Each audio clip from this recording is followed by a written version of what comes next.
tal? Muy buenos días. Les saluda como cada viernes Mauricio Molina Rosado en este 22 de noviembre en su espacio Justicia en Yucatán Radio, órgano de divulgación del Poder Judicial del Estado para impulsar el diálogo con la sociedad sobre la actuación de los jueces, magistrados y sobre todo sobre el servicio de impartición de justicia. El día de hoy recibimos como invitado al licenciado Pedro Benito Mo-Uk, quien se desempeña como juez de oralidad familiar en el Estado. Licenciado, buenos días, ¿cómo te encuentras? Muy buenos días, Mauricio. Es un gusto estar esta mañana contigo. Saludo a tu auditorio y, como te digo, es un honor estar en este programa. Pues bienvenido, abogado. Estimado juez, hace un par de semanas nos acompañó la licenciada Ena Alcocer del Valle, que también se desempeña como juez de oralidad familiar, y nos explicó aquí pues, las principales características del sistema de justicia familiar oral que aplica en nuestro Estado a partir del año 2013. La intención de invitarte, y por supuesto como lo seguiremos haciendo con nuestros compañeros jueces, es ir aterrizando un poco los asuntos específicos que resuelven los juzgadores, ¿no? Y que impactan además a las familias. Entonces lo que hicimos, abogado, es que abrimos un canal de comunicación con nuestra audiencia para recibir precisamente del público los temas que le preocupan sobre los que quieren tener un conocimiento mayor, y entre estos resalta el tema del divorcio. En este sentido, ¿nos podrías recordar cuáles eran los requisitos o las causas que se tenían que acreditar en el sistema antiguo para poder divorciarse? En el sistema antiguo tradicional, como comúnmente se le conoce, precisamente al tener que acreditar causales, esto implicaba el tardío de los procedimientos.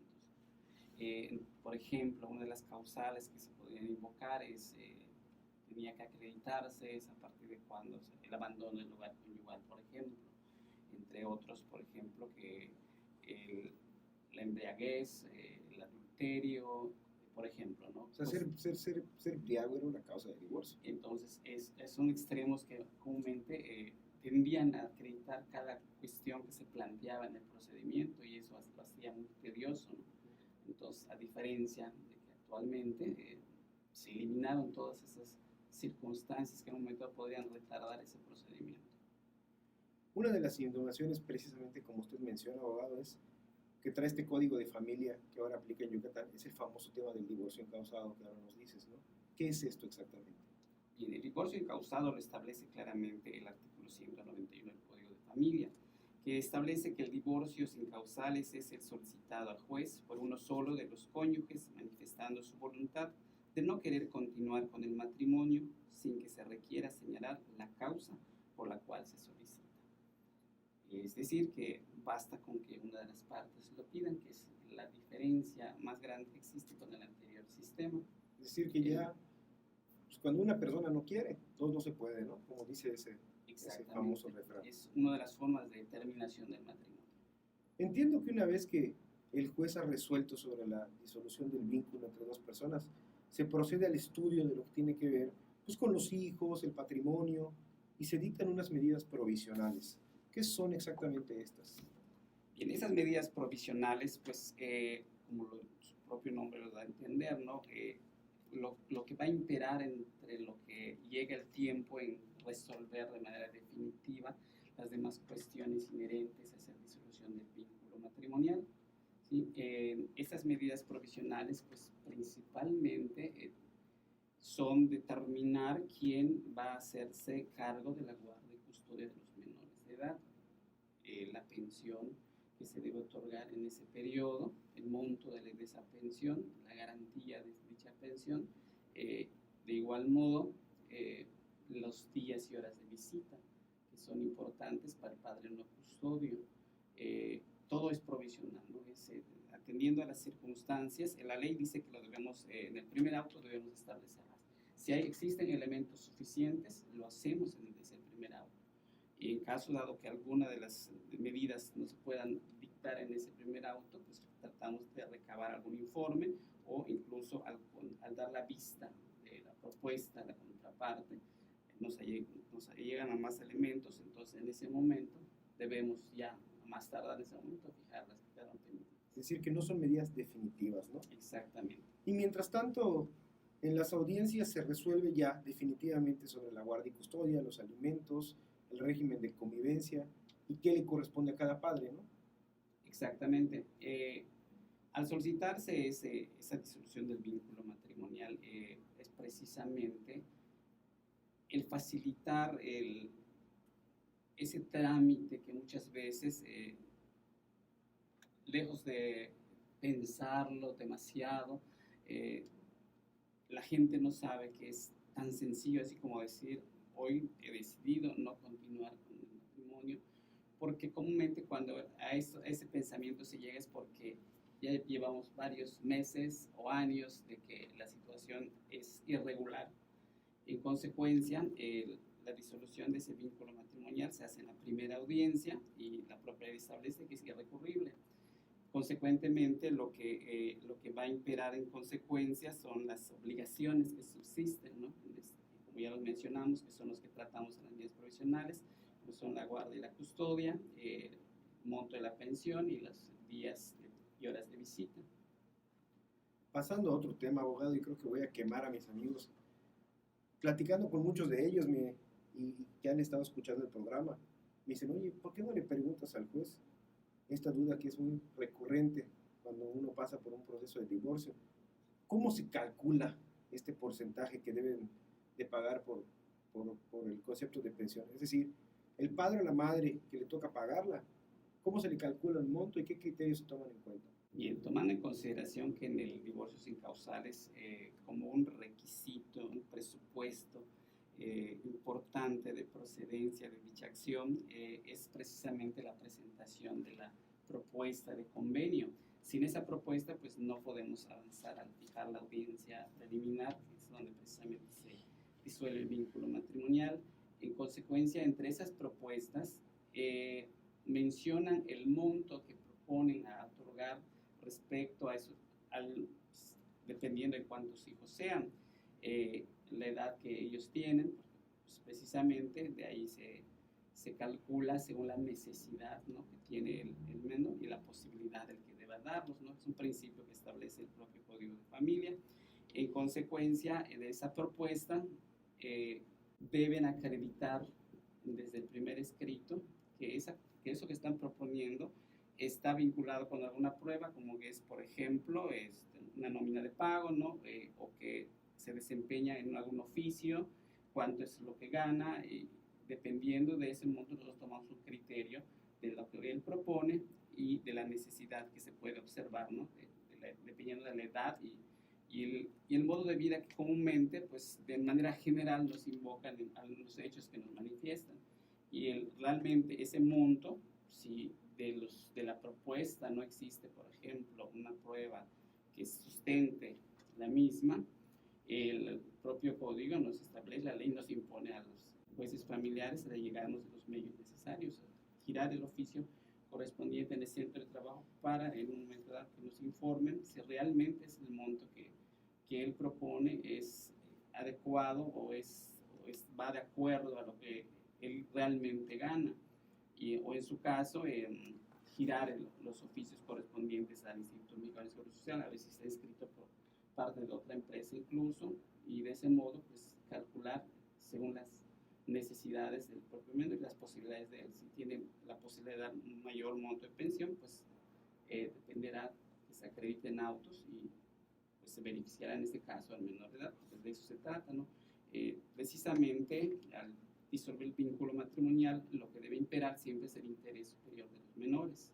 En este caso, pues que deban recibir lo que justicia les corresponde. Yo recuerdo que nos comentaba la juez Alcocer del Valle que este sistema lo que busca es privilegiar el acuerdo entre las partes, ¿no? Pero si no hay algún acuerdo, existe este mito del porcentaje del 30% mínimo, o el 40% o el 20%. ¿Existe es realidad este porcentaje? Exacto. Igual la ley establece de que debe existir un mínimo vital para el deudor alimentario, ¿no? Y tomando en consideración ello, si existen, por ejemplo, 4 hijos en un momento dado, pues sí, a criterio de la autoridad, procede fijar, dependiendo del monto de lo que se perciba, a un mínimo 35%, 45% y hasta el 50% según el monto según de esta las pensión. necesidades, ¿no? Y el caso Según particular. Abogado, Independientemente de que este es otro tema que posteriormente abundaremos con una mayor profundidad, a grandes rasgos, ¿qué nos puede decir sobre las medidas y las órdenes de protección? Bien, respecto a estas medidas y órdenes de protección, el propio Código Procesal Familiar obliga al juez incluso de advertir alguna cuestión de violencia entre los procedimientos que se inician. Es nuestro deber proteger a la familia y en este caso dictar las medidas de restricción en un momento dado. El mínimo es la restricción del abandono del cónyuge que ejerce violencia o del miembro de la familia que ejerce violencia, es desalojarlo del hogar y en ese caso hay que establecer medidas de protección para los miembros de la familia. En este caso, dichas medidas de protección las tomamos de manera provisional hasta en tanto se acredite más adelante, pues, en el caso de aperturarse la audiencia incidental, si hay una cuestión invocada de ese modo, se establecen de manera definitiva. Puede estar contemplada dentro de las medidas provisionales. Al respecto, yo quisiera comentarle a nuestro auditorio que, como pues les dije, lo vamos a abordar de una manera más profunda en otros programas, pero en nuestro micrositio especializado en la página del Poder Judicial les queremos recomendar un libro que tenemos ahí, la versión digital, que se llama Memorias del Conversatorio, brechas y dificultades de las medidas de protección derivadas del ejercicio del derecho fundamental a vivir en un entorno familiar libre de violencia. Es una edición que la tenemos gratuita y de libre descarga para todos aquellos abogados, estudiantes y los ciudadanos en general que lo quieran leer. Ahí vienen desglosadas todo este tema de las medidas de protección. Pues abogado, muchas gracias. Hemos estado platicando con el juez de oralidad familiar, Pedro Benito Mohoucke, sobre este inagotable tema de que es la justicia familiar. ¿Algún mensaje a manera de conclusión? Claro, es importante establecer que este modo de disolver el matrimonio, que es el divorcio sin causales, pues tiene bastantes beneficios para la familia en sí, porque de lo que se trata es proteger a la familia. No atenta contra la familia, pues toda vez que procura conservar los lazos familiares, precisamente al establecerse un régimen ordinario y extraordinario de convivencia. La propia ley establece en el Código de Familia el modo de establecerlas, de tal modo que la gente muchas veces piensa o está en ese mito de que no pueden en un momento dado establecerse un orden en esa convivencia. En sí la ley contempla todo lo necesario precisamente para darle un sustento, una base a la familia para continuar, porque muchas veces se olvidan de que las personas se separan, se rompe ese vínculo entre la pareja, pero subsiste la familia, ¿sí? Continúan siendo padre y madre y lo que pretende la ley es precisamente eso, proteger a la familia. Y muchas veces, como había mencionado al principio, el Estado únicamente reconoce ese estado de desaveniencia que existe entre las parejas en un momento dado, que de hecho ya llevan meses sin convivir o años sin tener algún tipo de contacto, y que al final, cuando deciden tomar esa decisión de divorciarse, pues precisamente lo que la ley pretende es poner ese orden, ¿no? En cuanto a todas esas cuestiones que no se habían regulado, como mencioné, es el monto de la pensión, la garantía a ese monto de pensión, y sobre todo establecer fundamentalmente ese orden entre lo que es la convivencia ordinaria y extraordinaria, y sobre todo quién va a detentar la guardia y custodia. Así es, abogado. Por eso a mí me gusta mucho ese paradigma que dice que el juez, independientemente de impartir justicia, debe preservar la paz, sobre todo en el tema de las familias, ¿no? Porque después del divorcio la familia sigue, ¿no? Hemos llegado así al final de nuestro programa y les recordamos que pueden escribirnos al correo vinculacionjusticiaenyucatán@gmail.com y en la página electrónica www.poderjudicialyucatán.gov.mx/publicaciones para enviarnos sus dudas y sugerencias. Abogado, muchas gracias. Nos escuchamos el próximo viernes por Radio Universidad en 103.9 de FM en Mérida y 94.5 de FM en Tizimín. Hasta la próxima.